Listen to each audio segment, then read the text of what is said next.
Создавание изображений животных, сказано, или живых существ вообще, да, живых существ на коврах, камнях, одежде, деньгах, подушках, динарах, там, дирхамах, динарах и так далее. И запрещение приобретать изображения, хорошо, или делать изображения на стенах, или приобретать занавески, на которых есть изображение, или чалма, или одежда и так далее. И глава о том, что приказывается уничтожать изображения. И здесь приводится хадис от Ибн Умара сначала о том, что пророк алейхиссалату вассалям сказал: «Инна лазина яснауна ази суар юаззабуна йоум аль-кияма». Те, которые создают вот эти вот изображения, они будут наказаны, подвергнуты мучениям в судный день. Будет сказано им: «Ахью ма халакту». Оживите то, что вы создали. Хорошо? То есть вы попытались уподобиться Аллаху Субхану ва Тааля, создавая живые существа. Вот возьмите теперь и оживите их. Человек, конечно, не сможет оживить их. То есть это будет мучение, большое мучение в судный день. Приводится у обоих имамов.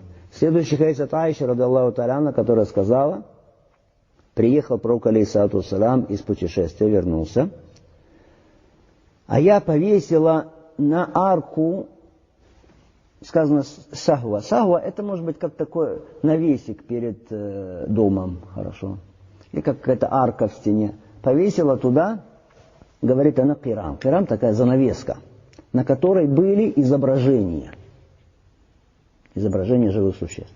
Когда пророк алейхиссалату вассалям увидел это, то его лицо изменилось в цвете, говорит Аиша. Он сказал: «Я Аиша, о Аиша, ашадду наси азабан инда Аллахи йоум аль-кияма». О Аиша, самому страшному и сильному наказанию Аллаха подвергаются в судный день те, которые лазина юдахуна бихалькилля, те, которые пытаются подражать сотворению Аллаха, пытаются подражать творению Аллаха субхану ва тааля. Он тогда говорит: и тогда я разорвала ее, или разрезала ее, и сделала из нее подушку или две подушки. Хадис приводится у обоих имамов. Следующий хадис от Ибн Аббаса, который сказал: я слышал, как пророк алейхиссалату вассалям говорил: «Куллю мусаввирин финнар», каждый создающий изображение в аду. «Юджалю би кулли суратин саввараха нафс, фаязиву фи джаханнам». Каждое созданное им изображение, из него, или вместо него будет создан тот, кто будет мучить его в аду. Ибн Аббас говорил: «Фаин кунта ла будда фаин», если ты обязательно уж хочешь что-то рисовать, или там какие-то делать изображения, скульптуры и так далее, фасна иш-шаджар ва ма ла руха фи, тогда делай или рисуй деревья и все другое, в чем нет духа. В чем нет духа. Хадис приводится у обоих имамов. Итак, эта глава, связанная с теми, кто создает изображения. И здесь, конечно, в этих хадисах сильная угроза таким людям. Приводится хадис Ибн Умара, Аиши, Ибн Аббаса, мы с вами привели. Вообще же создание изображений, по-арабски называется тасвир, делится на две части. Изображения, создание изображений, относительно запрещенности которых единодушны все мусульмане, все ученые. Это создание изображений, в которых есть, то есть существ, в которых есть дух, живых существ, если это скульптура.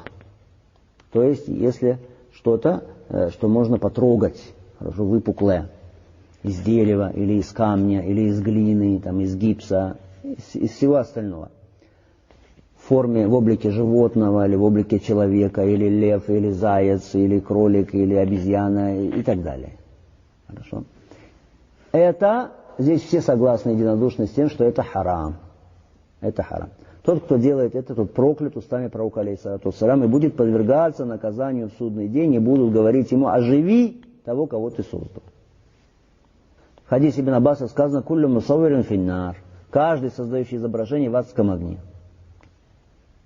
Если уж обязательно, как говорит Ибн Аббас, ты хочешь что-то рисовать или лепить, то тогда пусть это будет дерево, деревья или то, в чем нет духа. А второй вид изображений — это изображения, в которых нет духа, то есть существ или созданий, в которых нет духа, как деревья, солнце, там, месяц, звезды, реки, горы и так далее. Здесь, что мы скажем, дозволено. Это дозволено. Теперь среди вещей, в которых нет духа, есть вещи, которые делаются руками человека, как, например, машины, дома. Есть вещи, которые не делает человек. Хорошо? Не сделаны руками человека. То, что сделано руками человека, здесь что? Вообще никакого разговора не может быть, что это разрешено делать. Рисовать, лепить и так далее. Почему? Потому что если человек это сделал, эту вещь вообще изначально, то почему он не может ее нарисовать или не может ее слепить? Хорошо? А вещи, которые не сделал человек, как горы, деревья и так далее, хорошо? Если это вещи, которые не растут, творения, которые не растут, как камни, горы и так далее, хорошо? То есть здесь тоже говорят все ученые, что здесь нет проблем. Можно рисовать, лепить и так далее. Хорошо? Но вот то, что растет, растение, то есть некоторые ученые, которые считали, что это тоже нельзя лепить или рисовать. То есть существа или творения, в которых нет духа, которые растут. Это мнение придерживался Муджахид ибн Джабр. Муджахид, ради Аллаху та'аля, мы знаем из известных табиинов, последователей, говорил, все, что растет, нельзя создавать его изображение, даже если в этом нет духа.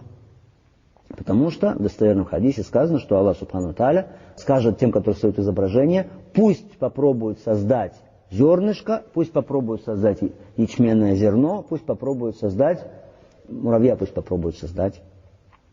Как бы отсюда, значит, сделал вывод Муджахид, что значит, что зернышко, там, пшеничка, это все что? В нем же нет духа. Но оно из того, что растет, из растений. Поэтому, значит, он сделал вывод, что и это тоже нельзя рисовать или изображать. Но большинство уляма считают, и, иншаллаху та'аля, это правильное мнение, что все, в чем нет духа, как сказал Ибн Аббас, ради Аллаху та'аля ан, все, в чем нет духа, нет проблем, если человек будет это рисовать или будет это лепить. Растет ли оно, как деревья, или не растет, как солнце, горы, луна, реки и так далее. И третий вид изображений. Третий вид изображений – это изображение существ, в которых есть дух, живых существ, но не в виде скульптур.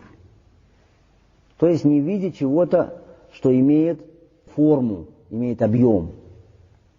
А то, что нарисовано на бумаге, хорошо, или на чем-то таком, то есть это рисунок.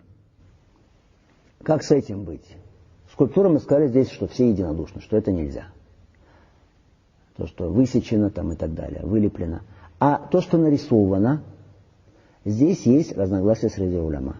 Среди них есть такие, которые говорят, что это можно. Среди них есть такие, которые говорят, что это нельзя. Те, которые можно, говорят, что ссылаются на хадис Зейда ибн Халида, который передал хадис, где сказано «Илля ракман фи сауб». Нельзя никакие изображения, кроме рисунков на одежде, сказано. Сказано рисунок, и отсюда сделали вывод, значит, эти ученые, что рисунок, да, то есть то, что не имеет объема, значит, это можно. Потому что рисунок, он как бы не является уподоблением творению Аллаха Субхану Тааля, сказали они. Потому что Аллах то, что создал, это существа, имеющие объем, имеющую форму. Хорошо. А это нет, это на плоскости. Поэтому, говорили, если это просто рукой нарисовано что-то, какими-то цветами там, и так далее, тогда можно. Но, а правильно как? Правильно мнение джумхур уляма, то есть большинства уляма. Правильное мнение, что это нельзя, что это харам, что это то же самое, что лепить скульптуру. Нельзя. И на это нам указывает что? Хадис Аиши, ради Аллаху та'аля, на который мы сегодня прочли, что на занавеске висели, что изображение Пророка саллаллаху алейхи ва саллям изменился в цвете и сказал, что те, которые больше всего подвергаются мучениям в судный день, это вот эти вот люди. И это правильное мнение. Поэтому нельзя рисовать, нельзя создавать изображения ни в виде скульптур, ни в виде рисунков на плоскости. Если то, что ты рисуешь, или то, что ты лепишь, из существ, имеющих дух.